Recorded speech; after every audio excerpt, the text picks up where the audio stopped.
सही है। Okay rule जी। Doctor साहब बताएं, आज यहाँ पर आप आए हैं तो इसको क्या चुनावी जनसभा देखी जाए या संगठन?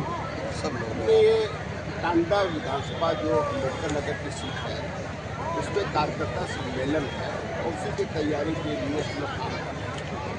उस पार्टी लगातार बूथ स्तर तक काम कर रही है। अब बूथ स्तर के कार्यकर्ताओं को मिला करके उनके साथ भी आज सम्मेलन किया गया।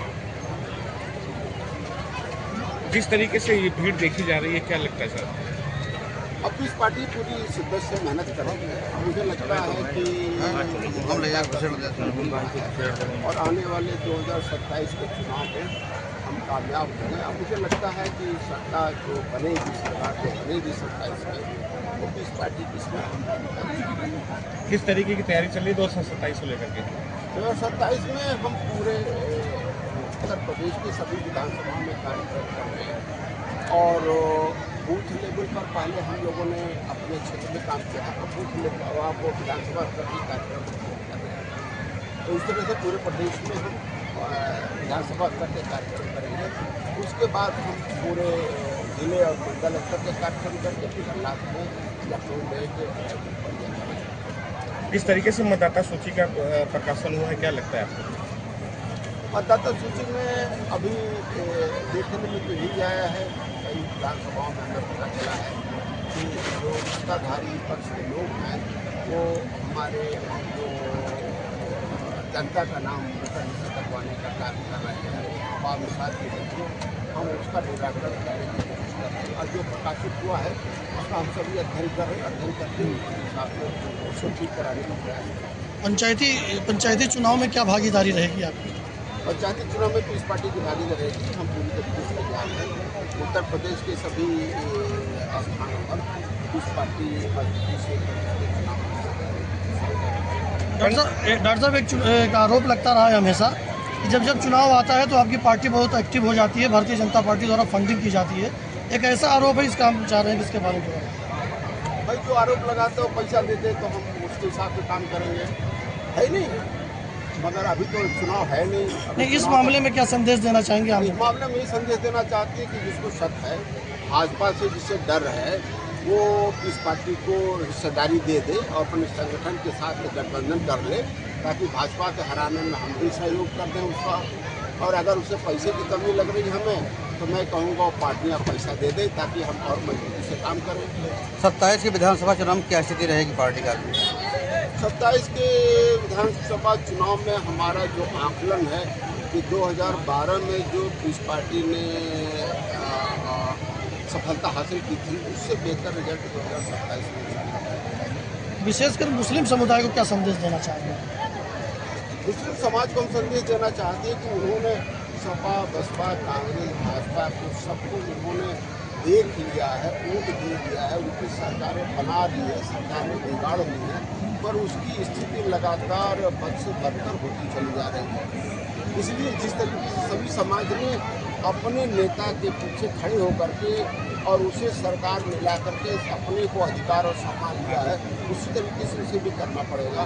यही विकल्प, इसके अलावा कोई विकल्प नहीं। एक आखिरी सवाल, काफ़ी दिनों से आप चुनाव लड़ रहे हैं उत्तर प्रदेश विधानसभा का, तो जिस तरीके से भारतीय जनता पार्टी है, समाजवादी पार्टी है, बसपा है, अदरवाइज कांग्रेस है, तो ये जो बड़ी बड़ी पार्टियां हैं, बहुत बड़ा समर है, तो इस समंदर में आप अपने आप को कहाँ खड़ा पाते हैं?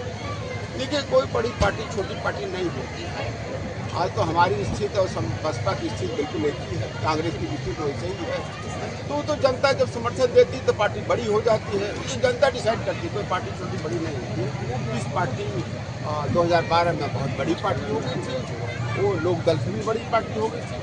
तो वो तो जनता समर्थन देगी तो हमारी भी सरकार में हो जाएंगे। आज भाजपा सरकार में वो छोटी पार्टी हो जाएगी, सपा छोटी पार्टी हो जाएगी, 30 पार्टी सरकार में आ जाएगी, छोटी पार्टी हो जाएगी और 20 पार्टी बड़ी पार्टी हो जाएगी। 2027 में अकेले आप चुनाव लड़ेंगे या गठबंधन किसी से संभव हो सकता है? अभी तो 20 पार्टी अकेले चुनाव में तैयारी कर रही है और गठबंधन तो उस समय आने पर 20 पार्टी इसके बारे में विचार करेगी और जहां हमें बेहतर दिखेगा हम वो काम करेंगे। ठीक है, बहुत बहुत शुक्रिया, थैंक यू।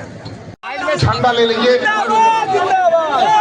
ठंडा लेकर इस्तेमाल करते हुए कामयाब प्रोग्राम के लिए जिंदाबाद जिंदाबाद।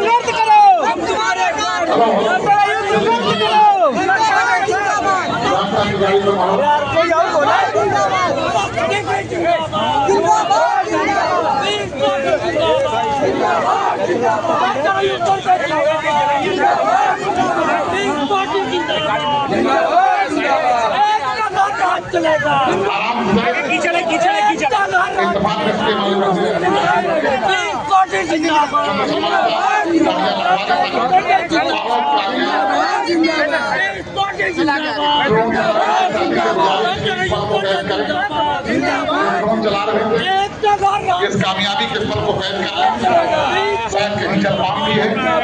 कामयाब प्रोग्राम के लिए सभी साथियों का इस्तेमाल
हम तुम्हारे साथ हैं। संघर्ष करो। पीस पार्टी जिंदाबाद। जिंदाबाद। जिंदाबाद। पीस पार्टी जिंदाबाद। संघर्ष करो। संघर्ष करो। बस बाबू हटिया।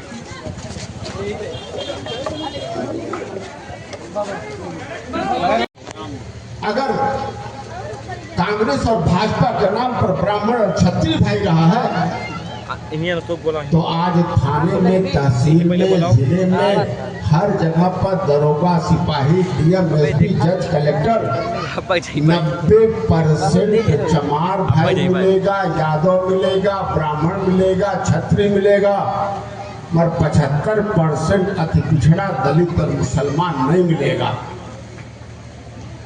यही मैं आपको साबित करना चाहता हूं कि ये नहीं है कि आप राजनीति न करो और दूसरे के पीछे गुलाम बनने के लिए वोट देते रहो तो आपको अपना हक मिल जाएगा। किसी समाज को नहीं मिला है और आपको भी नहीं मिलेगा। अगर पीस पार्टी को,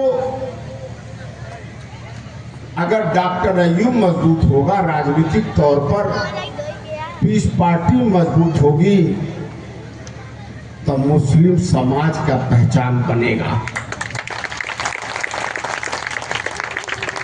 समाज के पिछड़े और दलित भाइयों का पहचान मिलेगा जिनको इंसाफ अभी तक नहीं मिला है। चाहे मुसलमान सपा में हो, बसपा में हो, कांग्रेस में हो, भाजपा में हो, कहीं भी हो, वो पदाधिकारी हो, उसे वोट देता हो, मगर अगर पीस पार्टी को अगर मजबूत होगी, अगर डॉक्टर अय्यूब राजनीतिक तौर पर मजबूत होगा तो उस भाई का सम्मान बढ़ेगा, इज्जत बढ़ेगा, ताकत बढ़ेगा। मगर 100% पूरी जिंदगी समाजवादी पार्टी, सपा, बसपा, कांग्रेस में लगा देगा, वो कभी एक अदना सा यादव चमार भाई के बराबर भी नहीं बैठ पाएगा।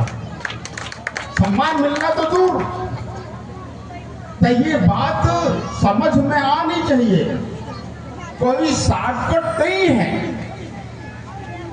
जिस तरह से सभी लोग संघर्ष करके हुकूमत में आए हैं, उसी तरीके से मुस्लिम आज के दिन कोई शायद ही उन्हें याद करता हो, लेकिन अंबेडकर जी लगातार चुनाव हारते रहे और इतिहास गवाह है कि मुसलमानों ने उन्हें यथोचित सम्मान दे करके और उन्हें संविधान सभा में पहुंचाया, और संविधान सभा में पहुंचने के बाद उनको ये मौका मिला, भारत ने भी उन्हें स्वीकार किया। और आज भी ये स्थिति है कि आज अम्बेडकर भारत में ही नहीं पूरे विश्व में याद किए जा रहे हैं। उनके पद चिन्हों पे लोग चलने का काम कर रहे हैं, उन्हें स्वीकार। उस कड़ी में हमारे डॉक्टर मोहम्मद अयूब साहब भी आते हैं, जो कभी एमपी एमएलए और पद की चिंता नहीं है। अगर चिंता है तो यहाँ पे मुसलमानों की, दबे कुचले शोषित वंचित समाज के लोगों की, और यह यात्रा जब गोरखपुर पहुँचती है, यह यात्रा जब इलाहाबाद के एक लोकसभा में पहुँचती है और पश्चिमी क्षेत्र में एक लोकसभा में पहुँचती है, तो डॉक्टर अयूब साहब ने उस मिसाल को भी कायम किया।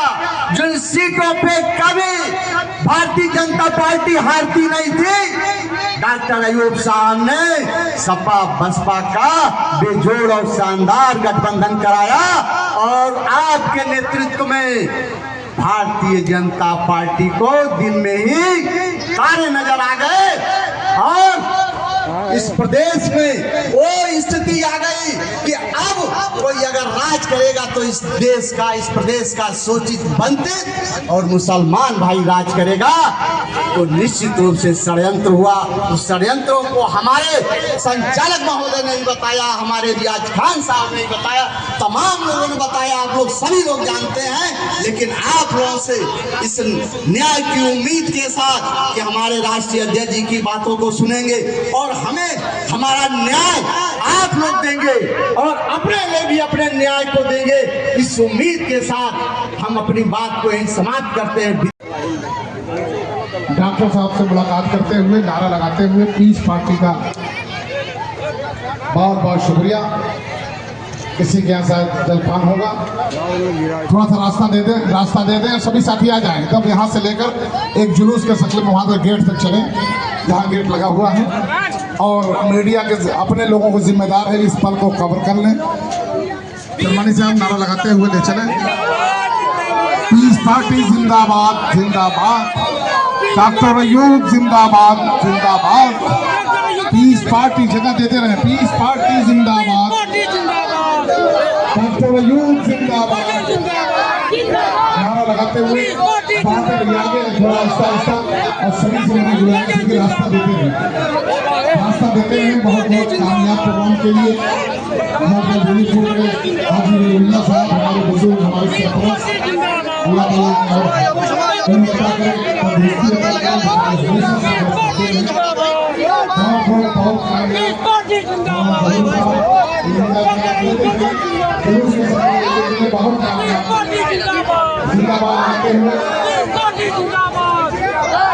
लेके जो जिस गाड़ी से आए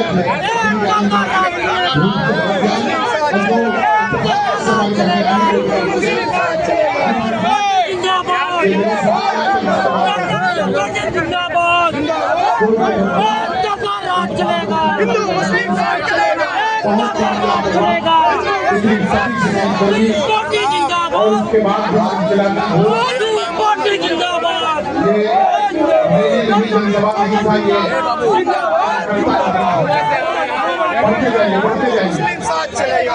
बढ़ते जाइए, झंडा लेकर बच्चे पहुंच गए वहाँ पर, झंडा लगाते हुए डॉक्टर के आगे सभी बच्चे आ जाए झंडा लेकर। बहुत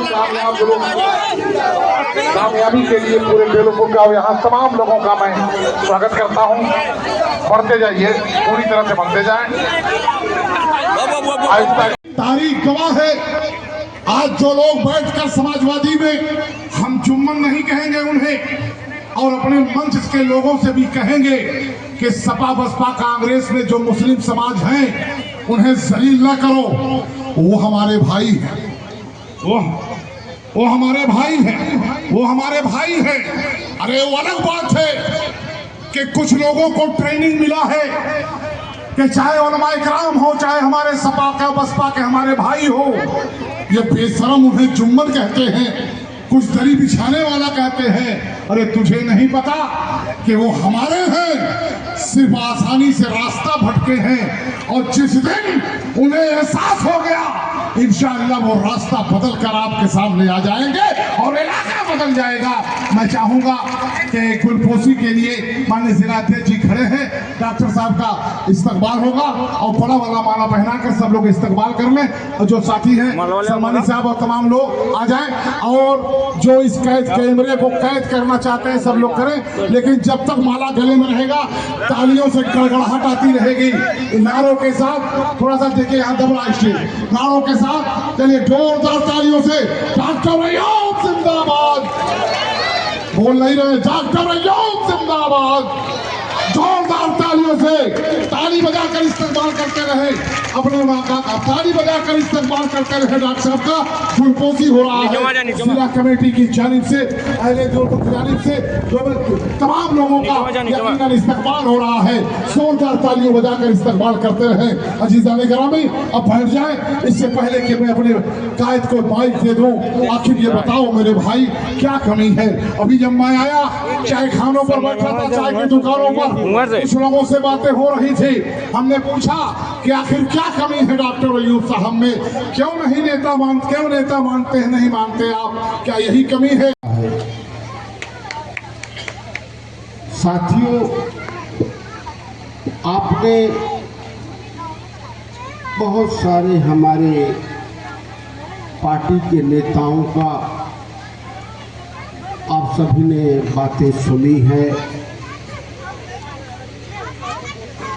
मैं बिल्कुल ये साफ करना चाहूँगा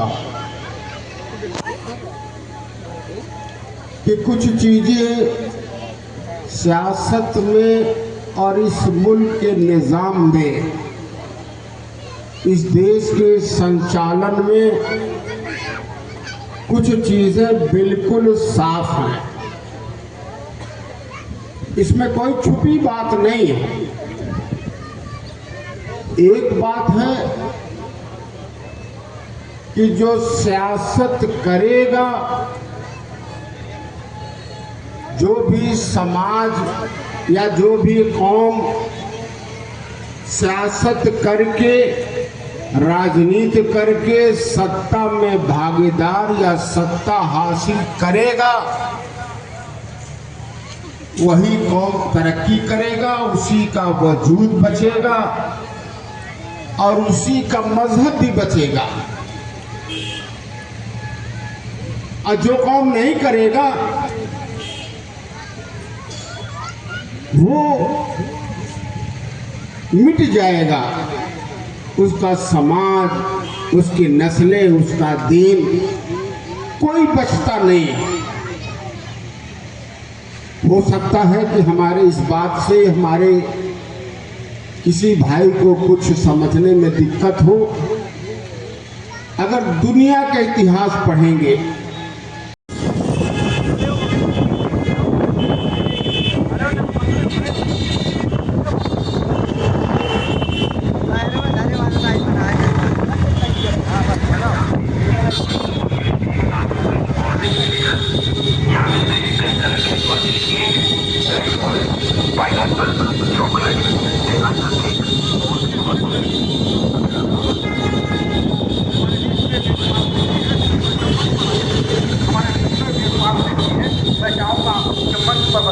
वेदपाल सिंह जी एक राजपूत जो हकीकत में आज आपको ताकत देने के लिए आए हैं।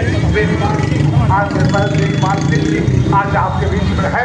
धीरे धीरे हमारे मंच की जानिब हमारे आने वाले ताकतों को मैं देख रहा हूँ।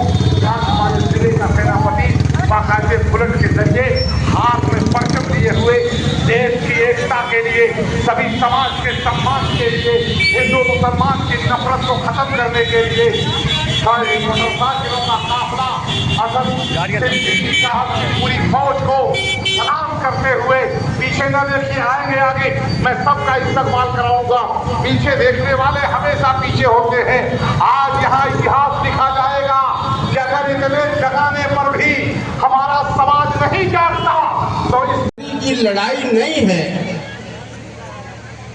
अगड़े पिछड़े की, दलित सवर्ण की, हिंदू मुसलमान की, मंदिर मस्जिद की लड़ाई बिल्कुल नहीं है। जो नारा देते हैं हिंदुत्व का नारा दें या दलित का नारा दे दें, बहुजन का दे, चाहे समाजवाद का दे, चाहे सेकुलर का दे, ये सारे आपके वोट लेने का हथियार है। ये सही नहीं है। अगर हिंदुत्व का नारा देने वाली आज प्रदेश में और देश में सरकार है तो धोबी, पासी, वाल्मीकि, पत्थरकट को नहीं की वोट नहीं दी है। क्या आपने देखा नहीं? अगर ये जीत को हक पे नहीं माना हुसैन रज़ियल्लाहु तआला ने तो उन्हें वोट नहीं दिया। अपने और अपने पूरे खानदान के साथ शहीद हो गए, मगर वोट नहीं दिया। मगर सपा, बसपा, कांग्रेस, भाजपा ये तो जुल्म कर रहे हैं। सत्ता में आने के बाद सबको बराबर हक नहीं दे रहे हैं। आइन जालिमों का आप हिमायत कर रहे हो तो बिल्कुल साफ है, जालिम की हिमायत करने वाला भी जालिम है। और मेरा रब जालिमों को बांधना जेल में नहीं होता, उनके साथ भी इंसाफ मिल गया होता। मगर अगर मजबूत किसी के भी ओर से हो, अगर अखिलेश जी मजबूत हुए हैं, समाजवादी पार्टी मजबूत हुआ है, तो जो यादव भाई भाजपा, कांग्रेस और सपा, बसपा के साथ भी है तो वो भी यादव मजबूत हुआ है। सपा का यादव तो मजबूत हुआ ही है।